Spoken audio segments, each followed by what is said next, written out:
예, 안녕하세요.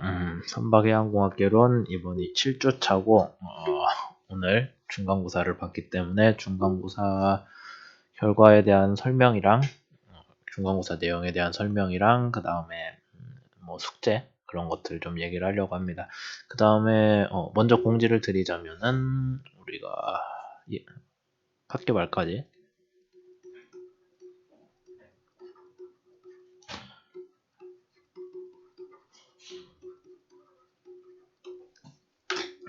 좀 전에 학교에서 공지가 왔는데, 어디 한번 봅시다.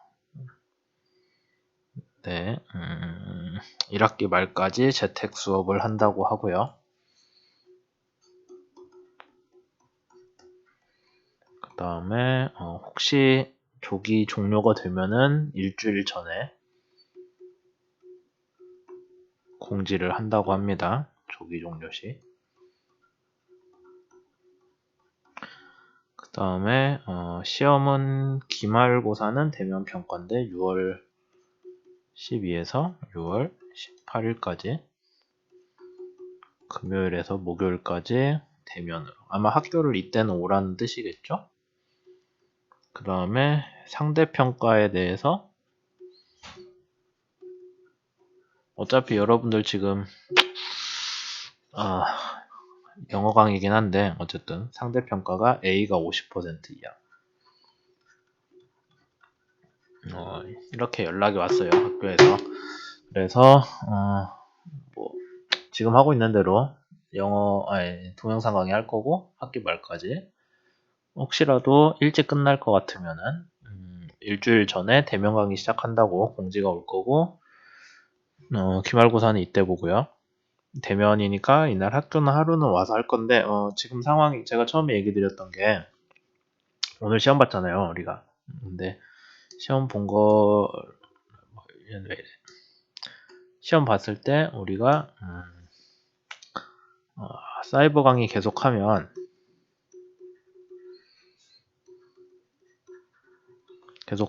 우리가 어떻게 한다 했죠? 이번 중간이 12.5%, 다음 중간이 12.5% 해가지고 중간 두 번 보기로 했었죠. 그러니까 오늘 시험 본 거랑 비슷하게 한 번 더 객관식 시험을 볼 거예요.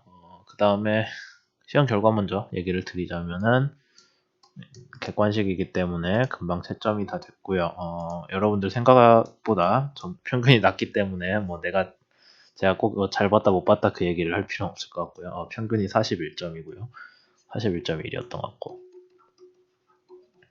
아마 본인 점수들 아실 텐데, 이제 여기에 대해서 이제 여러분들이 본인이 틀린 것들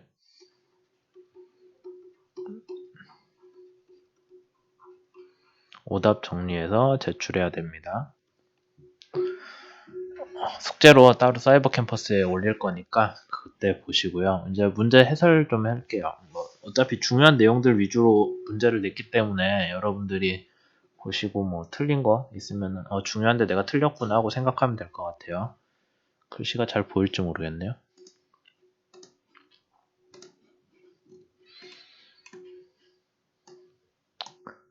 이 정도면 잘 보이겠죠.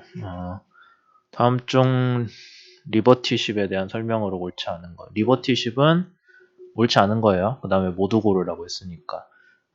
봅시다. 전통적 조선 기법을 종합하여 건조하지는 않았죠. 리버티십은 뭘로 유명하냐면은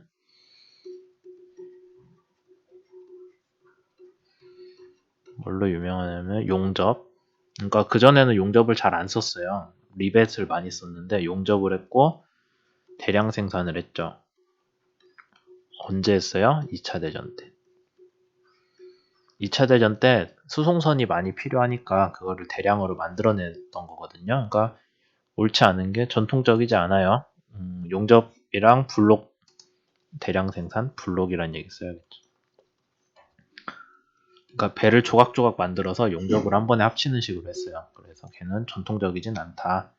그 다음에 2차 세계대전 중에 주로 활용된 건 맞으니까 건너뛰었고 됐죠? 다품종 소량 생산이 아니라 한 종류를 대량 생산하는 철학이 반영되어 있죠. 다음 문제. 다음 중 가장 큰 선박의 규격입니다. 뭐 따로 할 얘기 없죠? 그 수업 자료에 보면 있는데 아프라막스랑 파나막스는 뭐였냐면은 그 뭐야 저기 분하. 그래서 잘못 얘기했네. 파나막스는 파나마 운하를 간 거고요. 그 다음에 뭐 아프라맥스, 수프라막스는 이거는 좀 별개로 있는 그런 규격들이고, 어쨌든 제일 큰 거는 말라카막스라고. 아마 여러분들 그 강의 자료 첫 번째 1주차 강의 자료 제일 마지막 보면은 배 크기별로 설명이 되어 있는데 제일 큰 거는 말라카막스다라고 되어 있을 거예요.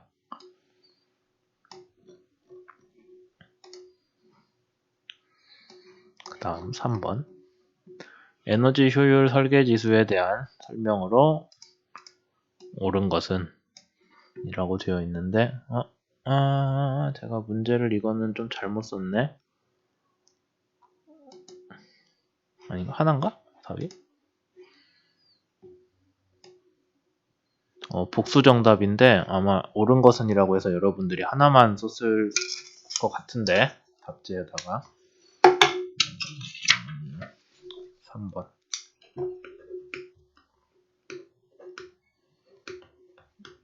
이거는 반절씩 추가 몇 점 드릴게요. 2점 드리면 되겠다. 원래 4점짜리 문제인데 옳은 것을 모두 쓰라고 해야 되는데 옳은 것은 이라고 해서 아마 알고 틀린 분들도 있고 다 맞춘 분들은 뭐 잘한 거고 하나만 골라서 틀린 분들이 있을 것 같아요. 어쨌든 답은 얘기를 해봅시다. 에너지 효율 설계 지수는 온실가스 배출 규제와 연관이 되어 있죠. 그래서 CO2를 적게 배출할수록 EEDI가 낮은 배예요. 낮은 배가 좋은 배고, 그러니까 이거 1번 틀렸고, 연료 종류에 따라 달라진다 해서 설명했었죠. 일반적인 중유보다 뭐 LNG나 그런 게 더 이산화탄소의 배출량이 적다라고 했었죠. 그 다음에 이거는 읽어보시면은 분모에 누가 들어가냐면은 화물 운송량이 들어가고 분자에 환경에 대한 영향이 들어가요. 그러니까 거꾸로 썼죠. 그래서 2번, 3번이 답이 되겠습니다.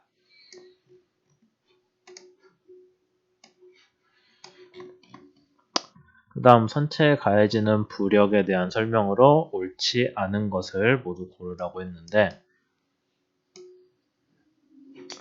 선체에 가해지는 우리가 부력은 2번 수업 때 얘기를 했었는데 한 번은 챕터 2 가지고 보건성 얘기할 때 했었고 그 다음에 6주차에 아예 시간을 따로 내 가지고 뭐 좀 설명을 다 하기도 했었어요.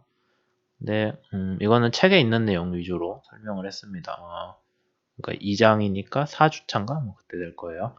부력이 중력보다 큰 경우에 선체가 물에 떠 있을 수 있다 라고 되어 있는데 옳지 않은 거예요. 근데 부력이 중력보다 크면은 이게 일부러 말을 좀 꼬아놨는데 부력과 중력이 평형을 한 경우에 선체가 물에 떠 있는 거죠. 부력이 중력보다 크면은 선체가 뭐 정확히 얘기하면 더 위로 떠오르려고 하겠죠. 말이 좀 애매하기는 한데 자꾸 객관 내용 뭐야 이거. 네, 말은 좀 애매하긴 한데 어쨌든 문제에서 얘기하려는 건 중력과 부력이 같을 때 선체가 물에 떠 있다라는 거예요. 그러니까 옳지 않은 거.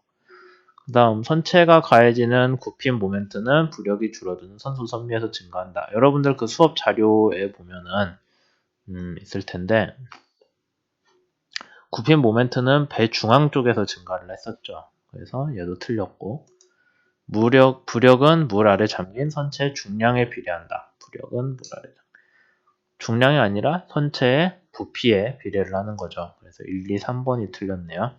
선체의 각 위치에서 부력의 차이가 전단력과 굽힘 모멘트를 당연히 발생을 했죠. 그래서 여러분들 그 2장의 뒤쪽에 보면은 배의 부력이랑 중력의 분포 차이를 가지고 그 전단력이랑 굽힘 모멘트 그런 그림 봤을 거예요. 그래서 옳지 않은 거 모두 고르라고 했는데 옳지 않은 게 3개네요.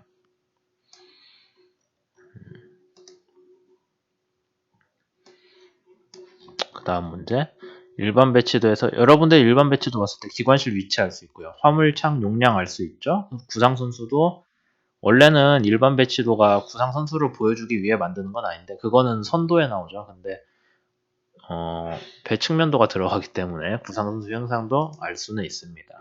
다만 부력 중심 위치는 따로 표현하지 않으면 모르죠.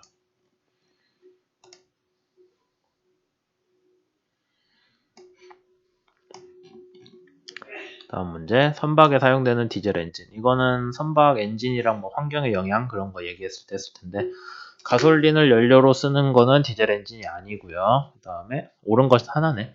온실가스 배출을 줄이기 위한 게 아니라 황산화물을 줄이기 위해 스크러버 썼고 오염물질로 질소산화물, 황산화물 배출하죠. 그 다음에 이행정 엔진은 엔진이 두 회전이 아니라 피스톤이 한 번 갔다가 다시 한 번 오는, 그러니까 두 번을 끝에서 끝을 왔다 갔다 했을 때 한 번의 연소가 이루어지기 때문에 답이 3번이 됩니다. 그 다음 7번. 선박의 안정성을 특히 이거는 배 종류들 설명할 때 일부 특별히 그 배가 뒤집어진 사진을 집어넣어서 만들어 소개했던 자료가 있을 거예요. 카캐리어죠.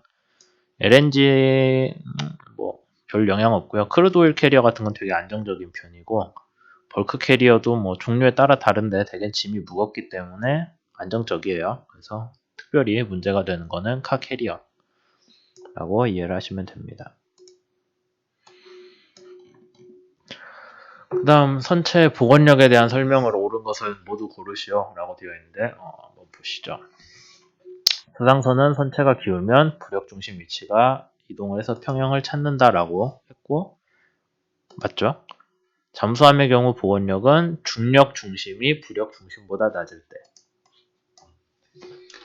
물속에 잠겨 있을 때 잠수함은 부력 중심이 여기에 있고 중력 중심이 배가 좀 기울었을 때 중력 중심이 부력 중심보다 위에 있다고 하면은 배가 좀 기울었을 때는 이쪽으로 돌아가려는 모멘트가 생기겠죠. 그러니까 복원성이 없는데 반대로 중력이 아래쪽에 있고 부력이 위쪽에 있으면은 배가 기울었을 때 다시 원래대로 돌아오려는 모멘트가 발생을 하겠죠. 복원이 있고. 어느 경우에 그렇다는 거예요? 중력 중심이 부력 중심보다 낮을 때. 그 다음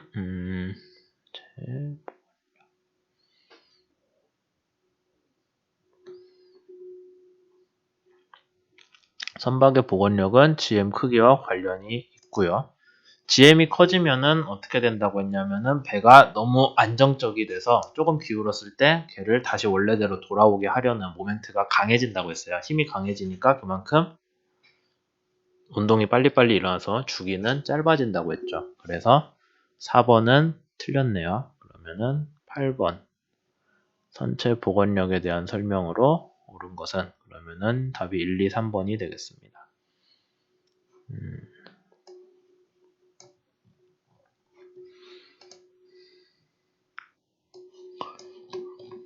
그 다음 환경오염량에 대한 대응으로 잘못 짝지어진 것을 모두 고르시오 라고 되어 있는데요. 우선 보면은 스크러버는 황산화물 잘못 짝지어진 거니까 잘 짝지어진 건 고르면 안 되겠죠. 스크러버 황산화물 맞고요. 온실가스 배출은 이중선체 둘이 상관없죠. 이중선체는 연료 유출을 막기 위한 거라서 걔는 상관없고 질소산화물을 막기 위한 게 상관없는 거 체크해야죠. 질소산화물과 방호도료 상관없죠. 방호도료는 배 표면에 뭐 따개비 같은 게 붙는 걸 막는 거니까 미세먼지랑 EEDI도 상관이 없겠죠.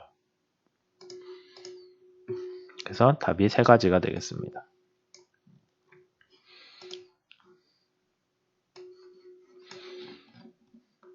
다음 중 선박의 종류에 대한 설명. 옳은 것을 고르라고 되어 있죠. 선박의 종류. 옳은 것이니까 우선 구축함은 국내에서 생산하는 대표적인 고부가 가치 상선이다 하는데 우선 구축함은 상선이 아니고 군함이에요. 상선이라는 건 짐을 옮기는 게 주요한 목적인 배이기 때문에 그건 아니고 국내에서 생산하는 대표적인지도 잘 모르겠어요. 우리나라에서 많이 만들지 않기 때문에 얘는 틀렸고 유조선에 이중선체 구조 적용된다고 했죠. 기름 유출을 막기 위해서 산적 화물선 벌크 캐리어는 저속 화물선 일종 맞죠. 컨테이너선은 갑판위로 화물 적재할 수 있다고 전에 했었죠. 그래서 동영상 보여드렸을 때 갑판 대신에 위에다가 이 배 뚜껑을 덮는 판을 올리고 그 위에 컨테이너를 더 올리는 그런 거 영상 찾아서 보여드렸어요.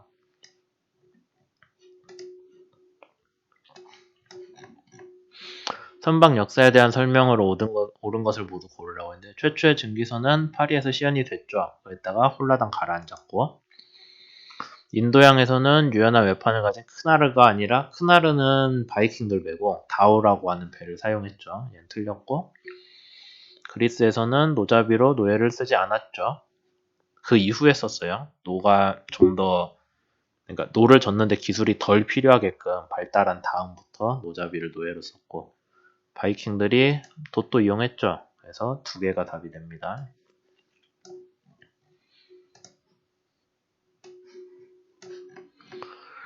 선박 평형수에 대한 설명으로 옳은 것을 모두 고르라고 되어 있는데요. 옳은 것을 하나만 고르면 되네요. 평형수의 배출을 통한 황산화물은 평형수랑 상관없죠. 평형수는 거기 들어있는 생물체들이 다른 바다로 넘어가면서 문제가 되고 있어요. 바닷물은 부식을 일으키므로 민물 따로 실지 않아요. 바닷물을 실었다가 내렸다 하니까 거기에 들어있는 플랑크톤들이 다른 해역으로 이동을 하는 게 문제죠. 선박이 짐을 실었을 때 부력을 얻기 위해 평형수를 더 채우는 게 아니죠. 짐을 실었을 때는 평형수를 버려야 되죠. 4번이 답이네요.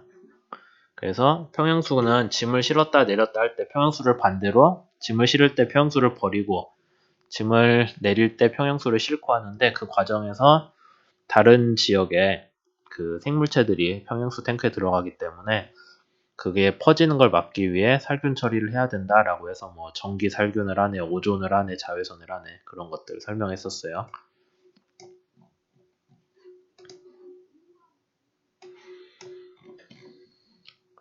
만재배 수량에 대한 설명으로 옳은 것을 모두 고르라고 되는데 만재배 수량을 모형 실험을 통해 계산하지 않죠. 그냥 설계된 대로 나와요. 설계된 대로 짐을 최대한 실을 경우 배수량 만재봤죠. 그 다음에 같은 만재 배수량에서 경화 중량이 뭐냐면은 배를 짐을 실을 수 있는 양 빼고 배 자체가 갖는 껍데기의 무게예요. 그러니까 같은 만재 배수량, 배에 짐을 가득 실었을 때의 무게에서 배 자체의 무게가 가볍다면은 짐을 그만큼 더 실 수 있다라고 우리가 이해를 할 수가 있겠죠.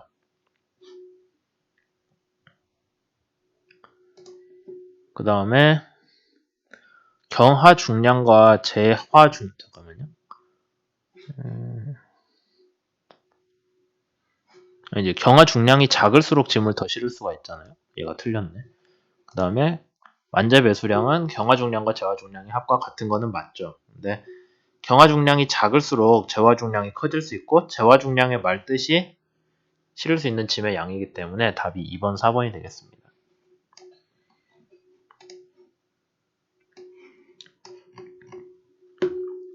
다음 LBP 수선관 길이에 대한 건데 AP는 선미와 수묘이 만나는 점으로 정의가 안 되죠. AP는 뭘로 정의가 되냐면은 배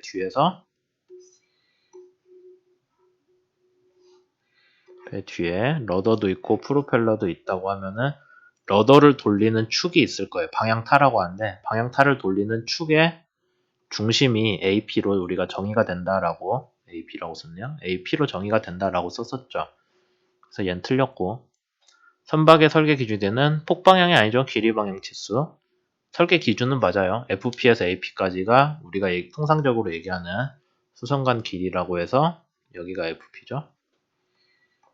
요 사이가 LBP라고 해서 되게 중요한 배 길이에요. FP는 구상선수와 무관하게 계획만재 홀수선과 구상선수가 있건 없건 상관없이 계획만재 홀수선 배에다가 설계한 만큼 짐을 가득 실었을 때 수면이 오는 선과 선수 끝이 만나는 점이 FP 맞아요. 그래서 얘는 맞고 같은 배수량일 때 LBP 길이가 작으면 어떻게 돼 있어요? 배가 옆으로 퍼지겠죠. 그러니까 얘도 맞아요. 그래서 답은 3번, 4번이 되겠습니다.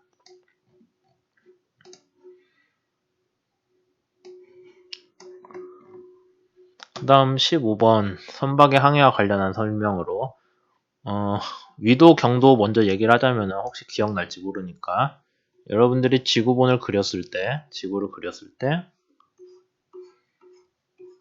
요 방향으로 왔다 갔다 하는 애는 위도죠. 이렇게 왔다 갔다 하는 애는 경도.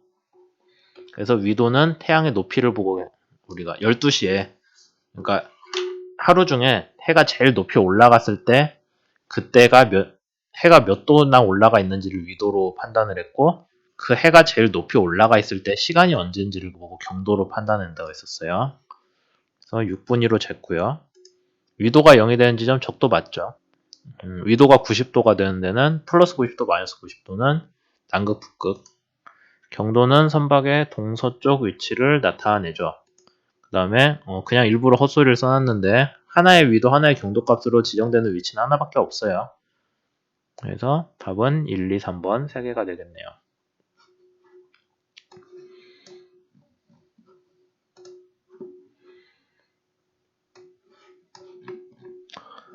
다음 중 선박의 길이에 대한 설명. 로드 워터라인 랭스는 구상선수의 존재로 인해요. 랭서볼. 그림을 그려놓고 차근차근 설명을 할게요.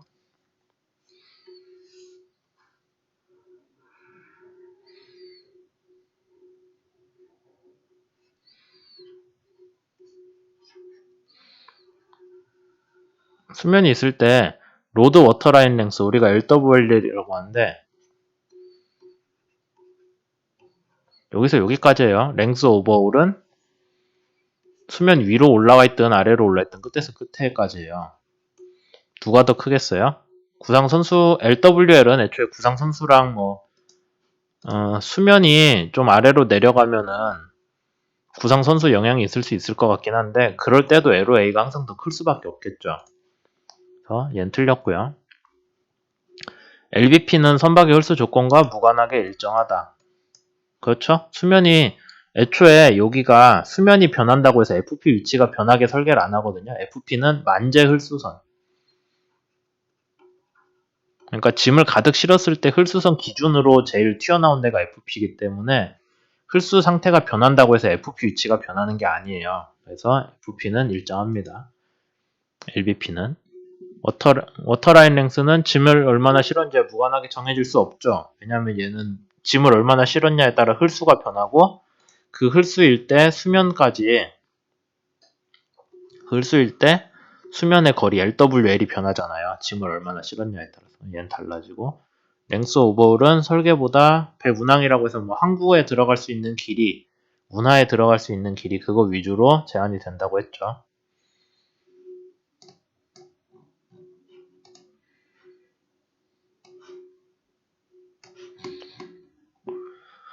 그 다음 노트에 대한 설명으로 옳은 것을 모두 고르라고 했는데, 미터법 단위를 이용하도록 규제 안 되고 있어요. 그 다음에 1노트는 해리에서 얻어진다고 그때 했었죠. 1마일 갖고 설명했었는데, 1마일이 육상마일은 1.6km 정도 나오고요.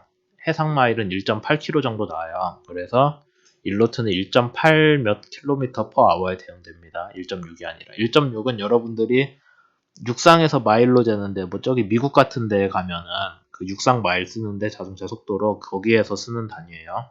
그 다음에 1노트는 0.5144m/s에 대응되는 거 맞죠? 그 자료에 있던 것 같은데. 그래서 두 개 답을 체크를 하면 됩니다.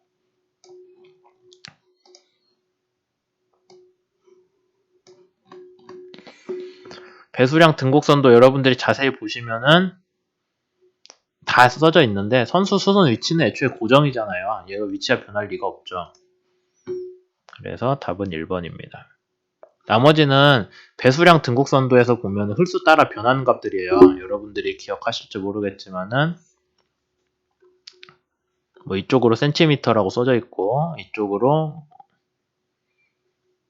잠깐만, 이거였나? 이쪽이 홀수였던 것 같은데? 아니다. 이쪽이 센티미터였고 여기가 홀수였죠. 그래서 홀수가 증가할수록 배수량, 아니면 길이 방향 무게중심 등등이 막 변하는 내용들이 있었잖아요. 12도 막 변할 거고.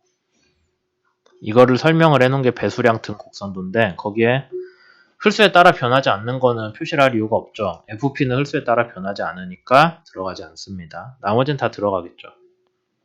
실제로 여러분들 찾아봐도 거기에 있고요.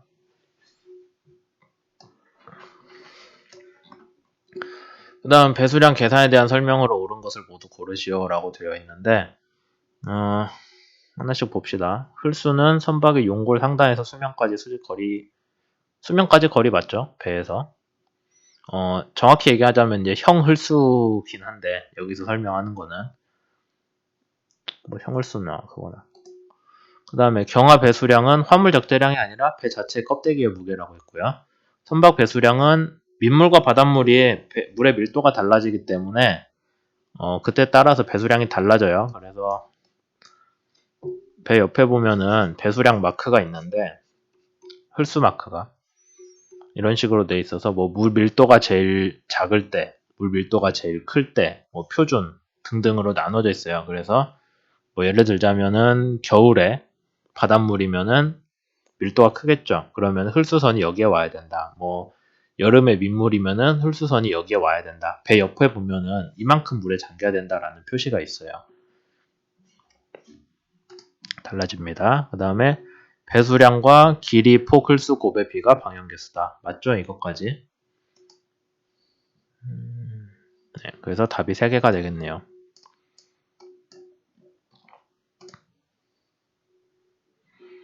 다음 문제. 선박 톤수에 대한 설명인데 우선 하나씩 보시죠. 영국에서 사용되는 거는 롱톤은 맞는데 2000파운드가 아니라 뭐 2000 몇백 파운드라고 해서 1000kg보다 큰 값이었어요. 옳지 않은 거니까. 그 다음에 보정 총 톤수 CGT라는 걸 사용해서 선박의 종류와 크기에 따라서 비교를 할 수가 있었죠. 대개는 이제 제작 비용 같은 거 계산할 때 쓴 거고요. 순 톤수의 계산에서 평형수는 제외된다. 그런가요? 평형수 제외를 했던 거. 옳지 않은 거니까 평형수는 제외. 잠깐만. 제가 잘못했네. 얘는 맞으니까 체크하면 안 되고요. 순톤수 계산에서 평형수 제외돼요. 그러니까 얘도 맞는 거고. 총 톤수는 평형수랑 뭐 다른 걸 더한 거잖아요. 그래서 총 톤수가 순톤수보다 크기가 크죠. 그래서 그 발표 자료, 수업 자료 보면 총 톤수 먼저 얘기했을 거예요. 제일 큰 값이라고 해서. 답이 2개가 됐네요.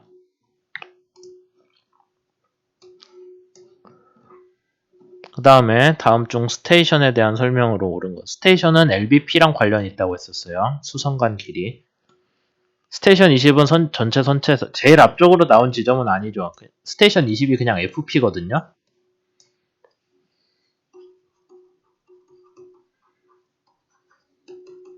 근데 FP가 선체에서 제일 앞에 튀어나온 데는 아니잖아요.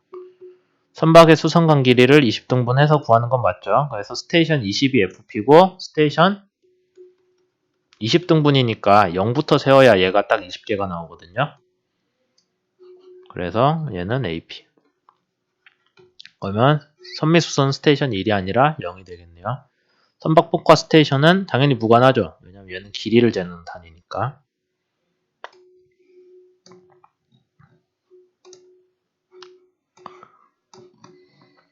그 다음 코그. 이거는 배 역사에 대해서 얘기를 했던 건데 코그는 돛대 하나를 갖췄고 그 다음에 겹이음을 만들었었죠. 그 다음에 코그 이후에 나온 게 카라벨이에요. 그러니까 옳은 것. 돛대 하나. 카라벨 설계를 반영한 게 아니죠. 거꾸로죠. 바이킹 배와 같이 겹이음으로 되어 있고 겹이음 특징이 외판이 선박의 하중을 지지하도록 되어 있죠. 그래서 답이 3, 4번이 됩니다.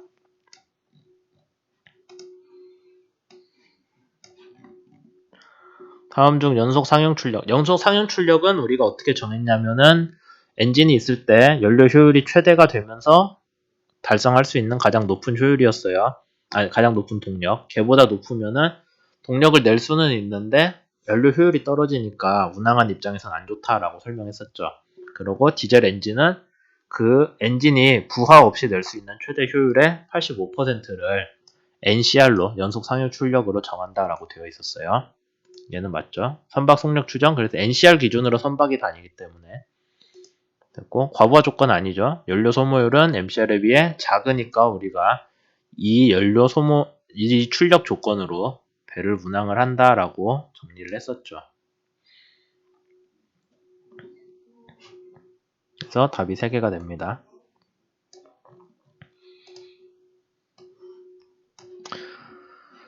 선박 동력에 대한 설명을 옳지 않은 것. 동력의 크기는 언제가 제일 크냐면은 도시 동력이 제일 크고요. 그 다음에 제동 동력, 그 다음에 축 동력, 그 다음에 전달 동력 순이죠. 틀렸네요, 얘는. 틀렸으니까 체크.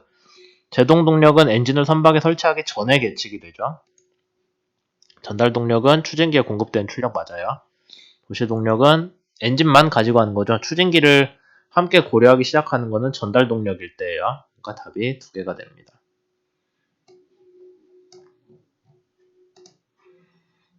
마지막 25번 문제인데 동력에 대한 설명으로 옳은 것. 여러분들 뭐 동력학 때 배웠고 했으니 힘과 속도의 곱으로 나타내죠. 단위 시간당 한 일의 양이기도 하죠. 일마력은 746kW가 아니라 와트죠. 단위는 와트를 주로 사용할 거고요. 그래서 답이 3개가 됩니다. 네, 다 했네요. 그래서 이렇게 25문제고 30분 동안 시험을 봤고요. 우리가 다시 얘기 드리지만 평균이 41점이기 때문에 아마 여러분들 점수 이게 시험 보고 금요일까지인가 확인 가능할 거예요. 확인이 가능하니까 그동안 확인을 해보시고 본인이 뭐가 틀렸는지를 정리를 해가지고 써서 내는 게 이번 숙제가 되겠습니다. 이제 참고로 얘기를 드리자면은 원래 저는 시험 문제 좀 어렵게 내는 편이긴 하고 그래서 평균 낮은 게 뭐 그래야 좀 변별력이 있으니까 그 다음에 여러분들도 뭐가 틀렸는지를 좀 생각을 해야 내가 여기 부분에서 공부를 좀 덜 했구나 라고 생각을 할 수가 있기 때문에 좀 어렵게 내는 편이기는 하고요. 그런 면에서 보자면은 대충 이 정도 점수 나올 거라고 생각은 하긴 했었습니다. 그러니까 뭐 여러분들이 딱히 공부를 안 한 것 같지는 않고요. 어쨌든 그래서 시험 관련한 내용은 제가 숙제는 사이버 캠퍼스에 올리도록 할 거고요. 5월 중에 한번 다시 또 시험을 이번 본 거 이후로 시험 범위를 해가지고 중간고사를 한 번 더 보겠죠. 그 다음에 기말고사는 학교에서 대면을 해서 할 수 있다고 하니 6월 12일 그 이후로 하루 날짜를 잡을 수 있고요. 그래서 우선은 여기까지 했고요. 이거 말고 추가로 얘기해야 되는 게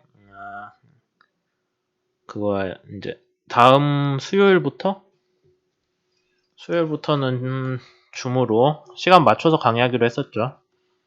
뭐 여러분들 중에서 혹시 뭐 나는 사정상 이게 안 된다라거나 아니면은 뭐 지금 이걸로 강의를 하는 게 썩 그렇게 뭐 좋지 않다라는 의견이 있으면 달라고 했는데 딱히 의견이 없었던 걸 보니까 다들 요거 진행하는데 찬성하는 걸로 생각을 하고 있어요. 그렇게 돼 있어서 이걸로 강의를 할 겁니다. 언제냐면은 수요일 22일 오전 몇 시냐? 10시 반에서 12시까지 강의를 할 건데 상세한 내용은 제가 사이버 캠퍼스에 수업 시작 전에 정리해서 올릴 거예요. 그러면은 그거 보시고 나중에 그거 강의할 때 뵙도록 하겠습니다. 여기까지 수고하셨습니다.